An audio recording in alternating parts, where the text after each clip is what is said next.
Hey, Jenny, how you believe that? You just get. Boy, the Lakers were laboring last night, weren't they? I can't tell. Yeah. We gotta know. Boy, the Lakers were lucky last night, weren't they? How you like my?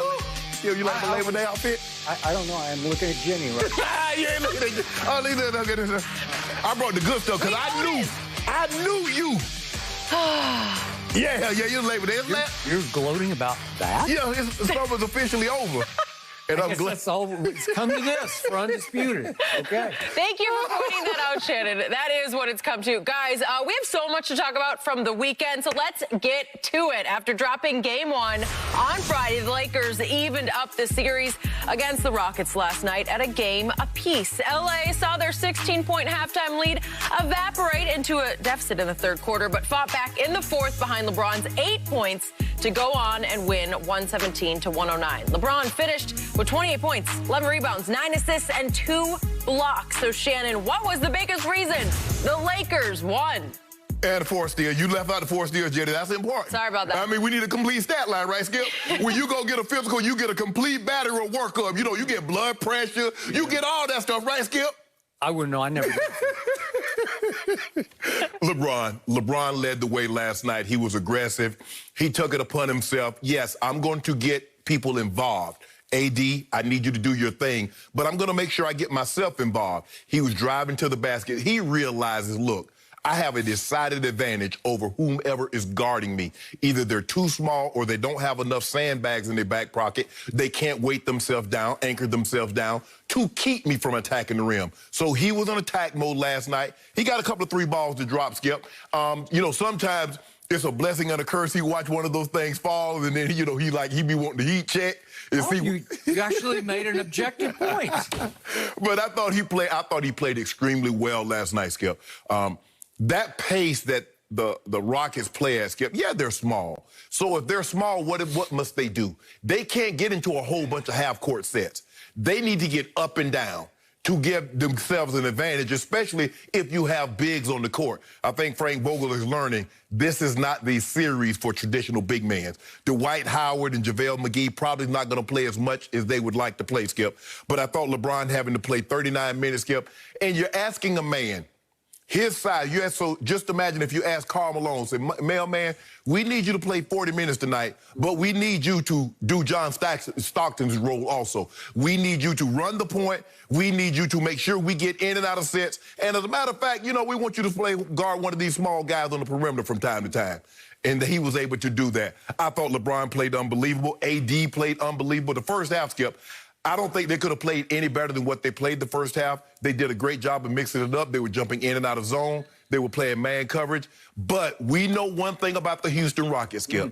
They're going to take a bunch of threes. And you just, like, Skip, when you flying and the pilot come on, we're about to incur, get a little turbulence. And so what do you say? Man, I sure hope this thing don't last long. So you just brace for it. You know the onslaught is coming. You just brace for it. They put up 20, they got 22 threes total. They made 9 in the third quarter. So you just hope, I got myself a little cushion, they don't just blow us out of the water. LeBron then braced for that thing, and then in the fourth quarter, Skip said he loved fourth quarter. He loved guys that shows up in the fourth quarter. He talked about how Donovan Mitchell showed up in the fourth quarter. He talked about Jamal Murray. He talked about some of the greats. You always count on Kobe and Mike.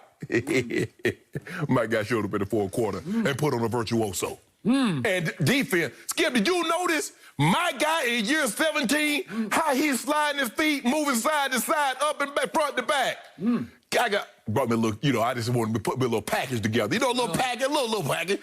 And let's take a look at the little package we got together. Oh, I thought you were almost finished. No, right here. Look at this, Skip. Well, now the show's going to be over. Oh, no, Skip, I keep telling you, you can't sneak apple juice into my type of party. I'm going to throw it up out of there. I'm going to throw it and you out of there. And you saw what he did on Friday night. Poor Russ. Russ said, I can't even catch a break. But I thought LeBron, AD was unbelievable. They got great contribution from Keith Morris and Kyle Kuzma and Rondo. Ooh, that'll play out Rondo, Skip. But, you know, we won one, about to be 2-1. You don't think so? My turn? Your turn. So, at the end of Friday's show, who went way out onto the end of the limb and predicted that Houston would win Game 1? Who did that on this show? You did scarily. I did. Scarily. I did it. Scary. I did it. I said it's going to be a huge upset, and it was. Okay. Then what did I tweet ahead of last night's game? The Lakers will win tonight because they had better win tonight. That was a game they almost had to win. No such thing with LeBron on the court. Yeah, we'll see about that. So you said LeBron was unbelievable. Yes. AD was unbelievable. Yes. Friday night, LeBron James in the fourth quarter of a winnable game went 0 for 3. I'm just putting this into context. Okay. He owed his team, and he looked like it at the start of last night's fourth quarter because he had that scared look on his face. He was doing this. Oh, I better attack the basket like I know I have to, and if they foul me, I got to go to the free throw line, and I got to try to make a free throw. Well, that's what he did. You know, and I know he has some trouble with late game free throws, and the later it gets in the fourth quarter, he has a whole lot of trouble. What about last night? Late game. Well, once they're front running on the lead. See, there you go. Well, that's just it. Was it tied? Was it close? No. When he made his 2 free throws in the fourth, They were down to start the fourth, remember? okay. I said that. Okay. And I'm going to give you 1 plus mark here. Okay. LeBron to start the fourth said, I have to attack. And it wasn't like a huge onslaught of attacking. The first play out of the fourth quarter, he just said, I'm going to put my head down and drive this. Right. I tell you again and again and again and again and again and again, he's still the greatest driver of the basketball ever. He can freight train to the basket like nobody can. And he freight trained, and Jeff Green, who had a kind of a disappearing act night last night, usually he's a key factor for them. He just sort of watched LeBron, let him go right by and go up and dunk it. At least Jeff Green could have gotten his way and at least fouled him, make him shoot those Well, he free tried throws. to make him pump, Skip. I mean, I don't think he thought LeBron was going to dunk it. Whatever he did not get in his way at all. Maybe he still loves LeBron because they used to be There you teammates. go. Come on, Skip. I don't know. I don't know. So now let's put last night in the grandest context. The Lakers were down 0-1. And they have an onslaught of an explosion of their own in the first quarter going into the second quarter.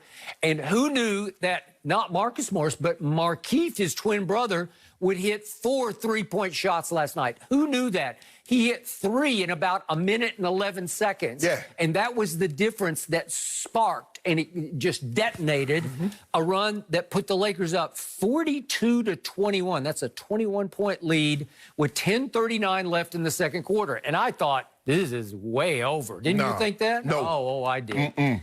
These are the Lakers that Shannon Sharp says are prohibitive favorites to win this year's championship. And these are the tiny little Rockets, the little miniature Rockets. And I'm thinking, AD's going to get...